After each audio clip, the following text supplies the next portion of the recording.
If you're still new to treading water, this video I will demonstrate how to start the process to make treading water as easy and as efficient as possible.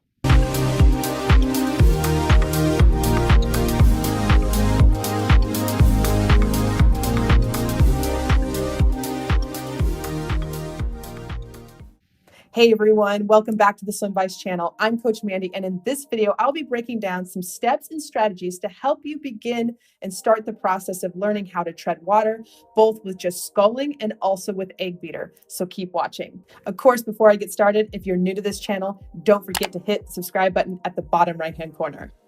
So in this video breakdown, first I'm going to go through the importance of finding your own buoyancy in order to be at the right level to tread water, followed by learning a different skill that will ultimately lead you to treading water properly, followed by key points to make your technique more efficient.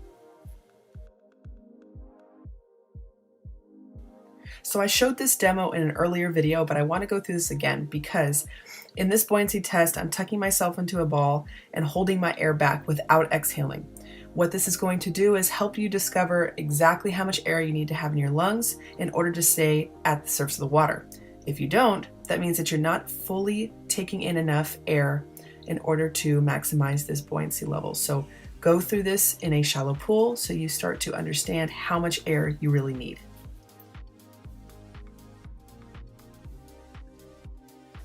Now that you've established how much air you have to keep in your lungs in order to stay buoyant, you're going to go ahead and get comfortable with being on your back, and that is being okay with your legs not being perfectly on the surface. As long as you're relaxed, this is where you are the most buoyant and your face will be out of the water. So learn how to just feel the water and stay relaxed while you're in this movement. You can even start moving your feet in an egg beater position, which I will show in point 3. So here I just wanted to show you what would happen if you fully extend onto your back, as well as if you collapse, you'll instantly sink until you pop back up by extending your entire body. You don't have to go through this skill, I just want to show you how buoyant you are when you are on your back. So the more comfortable you get on your back, the easier treading will be.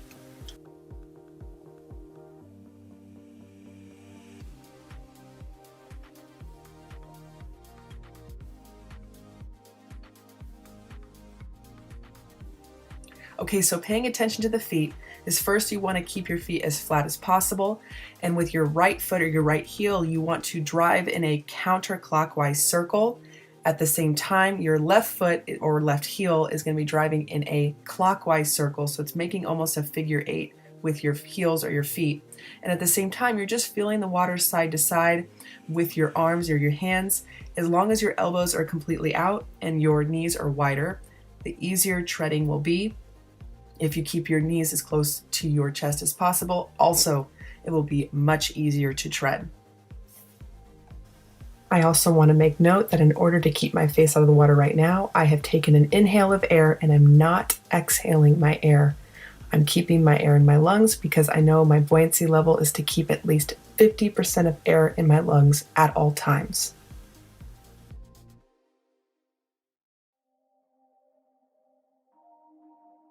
So I'm going to be voicing over this section, so my apologies up front.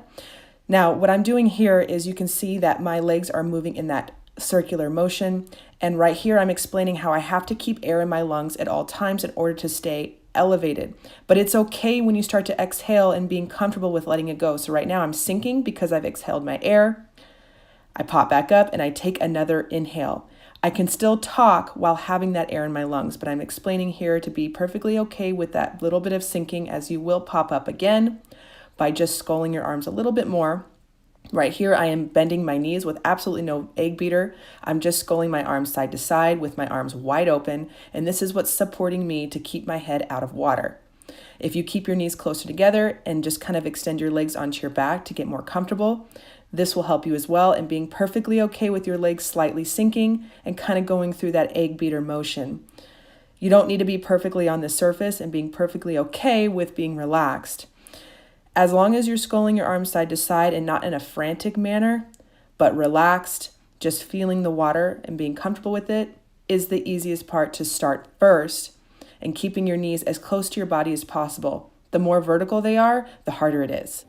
All right, so I hope you enjoyed those video demonstrations, and this will help you get started with the process of learning how to tread water. Remember, it is a process. Be patient with it and understand that as you relax further, treading becomes easier and easier. Now, I want to end this video with a question for you. Have you figured out a way to tread water comfortably, whether it's egg beater or just sculling your arms? Drop a comment below and let me know what it is. And of course, if you like this video, don't forget to give this video a thumbs up, share it with your friends, and click the links in the description below to help with your training. All right, you guys, I'm signing off, and don't forget to like, comment, and subscribe, and of course, stay tuned for more.